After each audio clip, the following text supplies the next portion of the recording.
Hello, everyone. It's me, Nathan. This is gonna be another podcast. It is now 5:19 and 30 seconds, so right before kickoff for Thursday Night Football. So I'm doing my predictions in time. Right before I would be late. So let's get started. Last week I was 10-3, and my losses came to the Chiefs and Browns. I knew I was gonna lose that. Well, I thought I was going to lose that, but, you know. I also got the Rams-Saints wrong and Steelers-Ravens wrong. But now that brings my total to 64-38 since week 3, because I didn't do week 1 and week 2. And my only weeks under 500 are week 3 and week 6. So I'm doing pretty well. Anyway, to the predictions this week. Panthers are going to win. I was going to pick that even if there was nothing that was going to stop me from picking that. Panthers are going to win. Thursday Night Football, it's hard to win on the road, but Panthers are going to win. They're a much better team, better defense. Norv Turner has that offense clicking. Christian McCaffrey, I didn't think he would be this good. He's rushing well. He's receiving well. The plays that they're running are so creative. Curtis Samuel is back. They have so many weapons. Cam is passing the best he's ever passed in his career. They're better than the Steelers in every way except for wide receiver. I like McCaffrey more than James Conner. I just think, the Steelers have a better O-line too. That's why James Conner is doing so well. The Panthers going to win that one by over a touchdown. Saints and Bengals. Get ready for an upset right here. In Cincinnati, the Bengals are going to take this one. Saints are coming off a big win, so they might be bloviated. Also getting Dez. So they probably will win this one, but you got to pick a few upsets. You know, you can't just pick the favorite every time. The Bengals are at home. They're a good team too. They're going to need to win and if the Steelers lose, they're going to take the division lead, I believe. And that's going to be big for them. So I think they're going to come out swinging off of a bye week and beat the Saints. Falcons at Browns. This is going to be a good game, but I think the Falcons will take this one just because their offense is too high-powered for the Browns right now. Lions at Bears. The Lions have won 9 out of the last 10 against the Bears, but the Bears are better now, and it's in Chicago. I think Khalil Mack will come back. If he doesn't, Lions will have a higher chance of winning, but I think the Bears will take this one mainly because it's in Chicago. Cardinals at Chiefs. Chiefs by a lot. I mean, could there be a more lopsided matchup? I don't know. Patriots at Titans. This is going to be a really good game. It's really the Patriots of the AFC South versus the actual Patriots, because you got Vrabel, you got Deion Lewis, a former Patriot, you got Josh Klein, a former Patriot, you got Malcolm Butler, a former Patriot, you got Logan Ryan, a former Patriot, you got Harold Landry, who was on the Patriots draft board, and you got some executives that were with the Patriots. I mean, they got a lot of Patriots in Tennessee, but not always does the protege beat the master. So the Patriots are just a better team, not defensively. Tennessee is a great defense, but as I predicted, but the Patriots the offense is clicking. They have so many weapons. Michelle is going to come back. Gronk is going to come back. I think that's going to be too much to handle. Bill Belichick is going to try and torch Malcolm Butler, I think. That pains me a little bit because I love Malcolm Butler, and I think Bill Belichick was wrong in the way he handled that, but it's turning out well, so it's okay. And Malcolm Butler is getting beat a lot, but I think the Patriots will win by probably over a touchdown. It's a rematch of the divisional playoff matchup last year, and Titans maybe got better, but I think the Patriots also got better offensively, and the defense is clicking. They won't win by No, it will be a similar amount. Redskins at Buccaneers. The Redskins are going to win. They're a much more well-balanced team, and I doubt they lose 2 in a row, especially against a weaker opponent. Jaguars at Colts. This is tough game. Andrew Luck, I think, is like 9 out of 10 or 7 out of 10 against the Jaguars in his career, or something like that. And the Jaguars are struggling a lot offensively. I mean, they should sign Kaepernick or drafted a quarterback, because Blake Bortles is not the answer. He is not the answer. Andrew Luck is balling. The Darius Leonard and Malik Hooker are balling on the defense for Indianapolis. Hines is playing well. What am I forgetting his name? Anyway, the Quentin Nelson is balling out. The Colts are just rolling, so I'm going to pick the Colts in this one. Chargers at Raiders. The Chargers are going to kill. I mean, it's not even going to be close or fair or fun to watch. It's going to be a slaughter. Utter slaughter. Just like probably the Chiefs and the Cardinals will be. Seahawks at Rams. So this game troubles me so much, and I'm going to tell you why. Because going into the year, I was looking at the schedule for the Rams and all the teams, really. And so Rams and Seahawks. And so I was looking at what losses were the Rams going to have. I thought their first loss was going to be Week 5 against the Seahawks. And if Pete Carroll doesn't call timeout in a stupid time, I think that happens. But then I thought, okay, their first loss is going to be Week 10 against the Seahawks also. Because hardly ever does one of those teams sweep the other. I mean, hardly ever.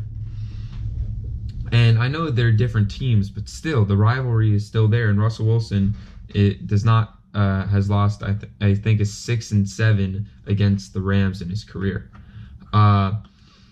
It's going to be tough. Last year, I was there at the game, Rams-Seahawks, and it was a very low-scoring game. Very low scoring. And the Rams still had a high-powered offense. So this could be, and the Seahawks defense is still great, especially at run defense. It's going to be a great game. The Rams, I have another thing that's troubling me is the Rams, they're a great team, and hardly ever do great teams and well-coached teams lose 2 in a row. Hardly ever. But then the Seahawks are also a good team and well-coached, and they just lost. So it's hard to see them losing 2 in a row also. And it's hard to see them getting swept. So it's really hard for me to pick this game. And if the Rams had won last week like I predicted them to, and that's part of the reason why I predicted them to win last week, because I thought that they would lose this week. But I think I'm going to have to take the Rams just because I don't see them losing 2 weeks in a row. But then the sweep. No, I'm going to pick the Rams. Okay, Dolphins at Packers. I'm going to pick. This is an upset. I might get this wrong, but I'm going to pick the Dolphins to come into Green Bay and the Packers lose again. I just think the Dolphins are a more well-rounded team. Packers are improving in their secondary, but the pass rush isn't there, and I just don't trust everyone else besides Aaron Rodgers on the Packers. So, yeah, and the Cowboys-Eagles, this is also a really good game. Eagles are struggling. Cowboys are struggling. Eagles are at home. I want the Cowboys to get back on track. This is going to be a good game, I think. But Eagles are the better team, and they are at home. And the Cowboys need to fire Jason Garrett and Scott Linehan. I'm sick of saying this. I'm sick of everyone saying this. I'm sick of seeing the Zeke not get touches when he needs to. I mean, 6 touches in the second half and not a single touch in the fourth quarter. Are you kidding me? Are you kidding me? Are you kidding me? Are you kidding me? Okay, so I'm going to pick the Eagles in this one. And then the Giants and 49ers, I'm just like, why is this prime time? Why? I don't want to watch this game. I don't want to have to watch this game. It's going to be terrible. The 49ers are going to win, and it's going to make everyone sad.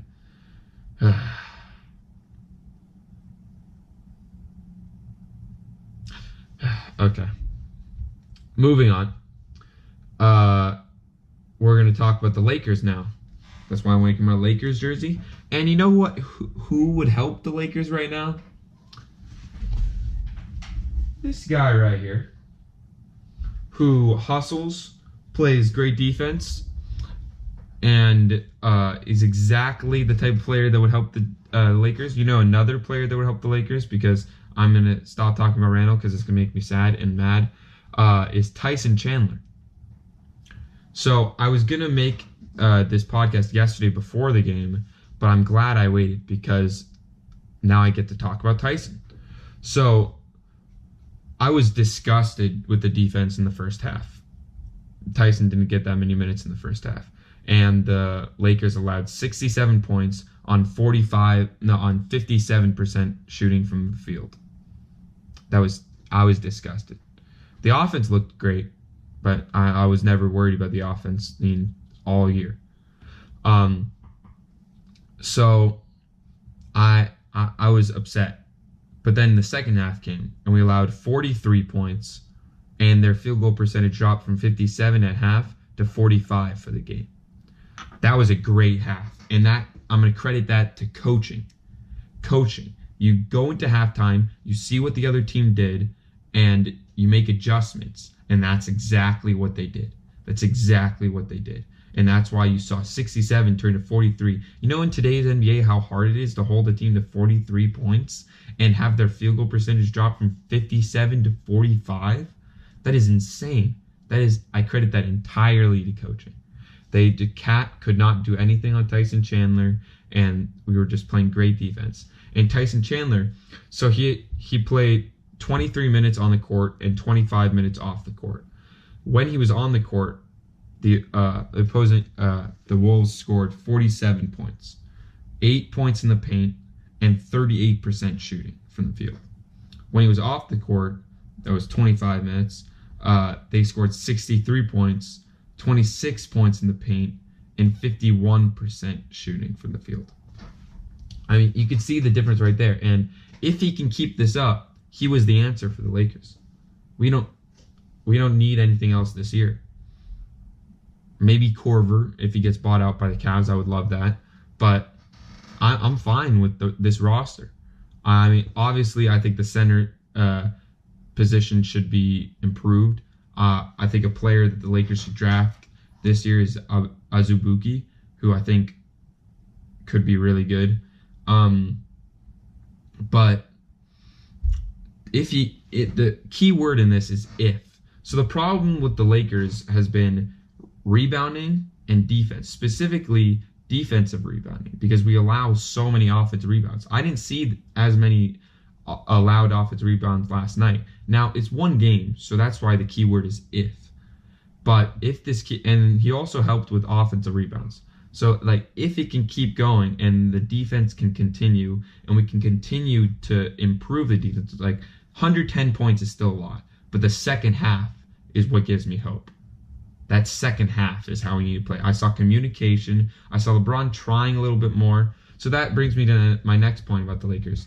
Now, before I want to say this, is I still think LeBron is the greatest player in the NBA. I mean, the best player in the NBA. He just is. When he tries, there's no skill he doesn't have.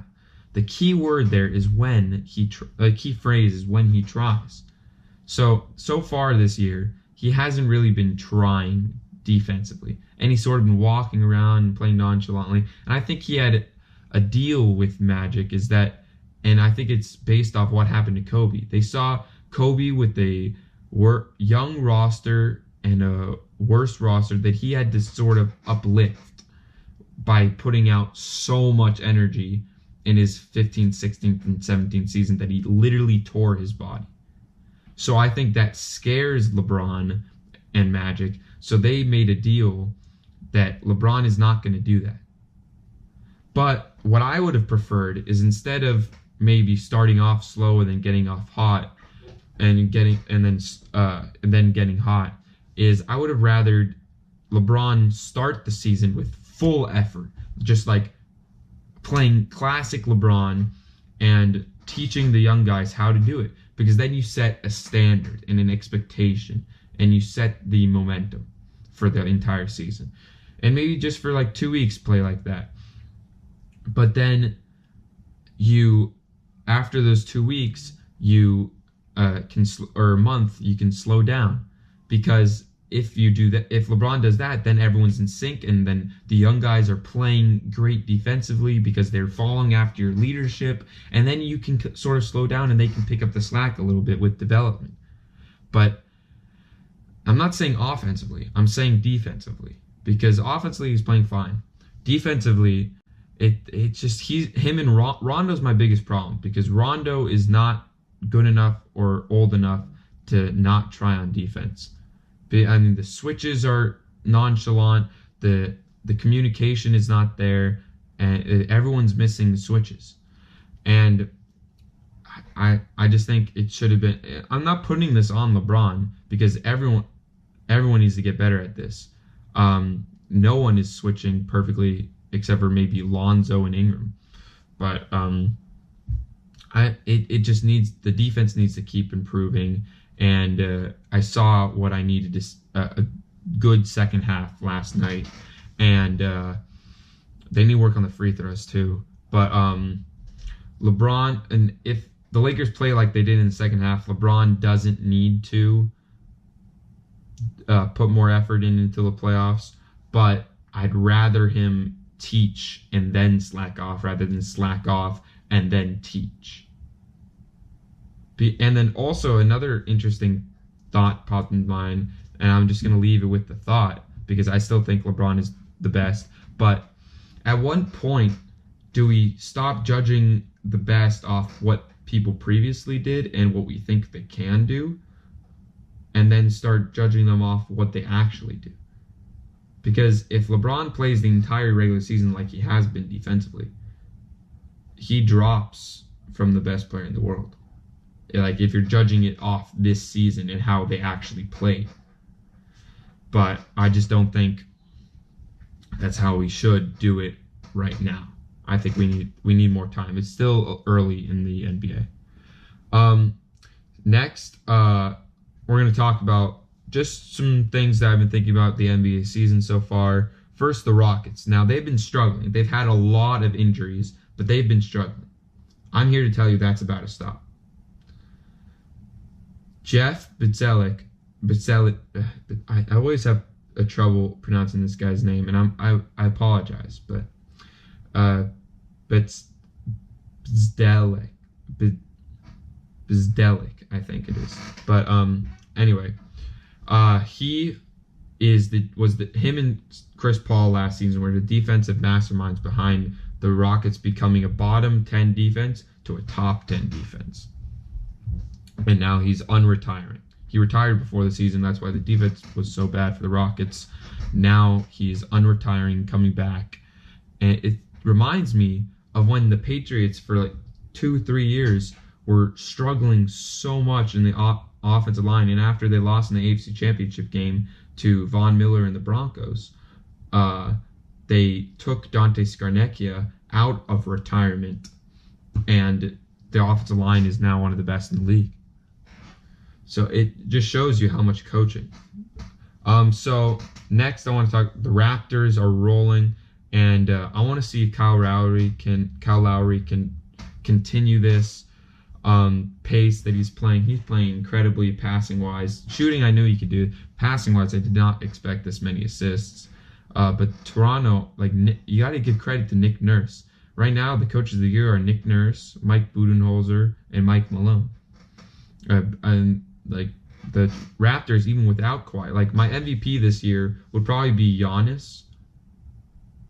But the only reason it isn't Kawhi is because they're 4-1 without him.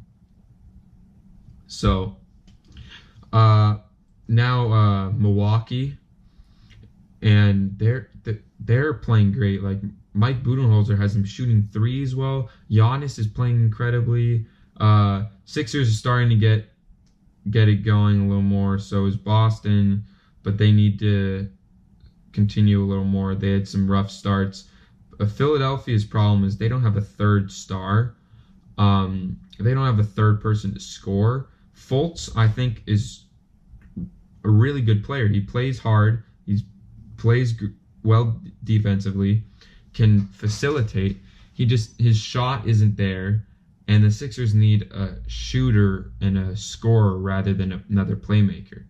And Fultz, I think, if they trade him or if he goes to another team, I think he'll be really good. I don't think he'll be really good for the Sixers. In Indiana, Oladipo is amazing. They don't have enough talent around him, but Sabonis is playing well, and they have a really solid team around them. Nate McMillan is great. He's a great coach. And then you got Washington. They're just a complete mess. They need to blow everything up. I don't know where they're going to trade or who's going to trade for their guys, but it just isn't working. Cleveland, I mean, why did you fire Ty Lue? What did you expect? This team is trash. The 1-10, they deserve to be 1-10. Now to the West, Golden State, I'm not even going to talk about them. They are struggling, and they're still better than everyone else. They're incredible. I hate it. They have, like, the rest of their team was playing terribly besides their offensively, besides their big three. And even Clay wasn't playing well for most of the year so far. And then they had McKinney show up, but still they don't really have anyone besides their three. And for them, it's enough because their three are so great at offense. Denver, they surprised me a little bit so far, but I don't think it will continue. And I don't think it will continue to this extent. They'll still be a top 6 team in the West. And Portland's also playing better than I think they will. San Antonio surprised me a lot. I wanted to pick DeMar DeRozan to do better, but I just didn't think the rest of the team would do as well, just because of the injuries at point guard that they had. Portland, 8-3 is great. They're a good team. They well coached, gritty, and just a well balanced team. But they don't have that third star. But Dame is playing really well. The Clippers won't keep this up. They don't have a star. OKC starting to get going, won 6 in a row, but now you get Westbrook hurt, so I feel bad for them. Memphis won't keep this up. The Kings won't keep this up. Utah is struggling, but they're gonna move their way up. New Orleans had injuries, and they'll pick it up. Lakers will also pick it up. Houston will pick it up, and in a few weeks, we'll start to see the standings turn out to where they should be. All right, that's my podcast. If you like the video, please subscribe, like the video, or don't. I'm not a beggar. So, hope you enjoyed the video, though. Thank you.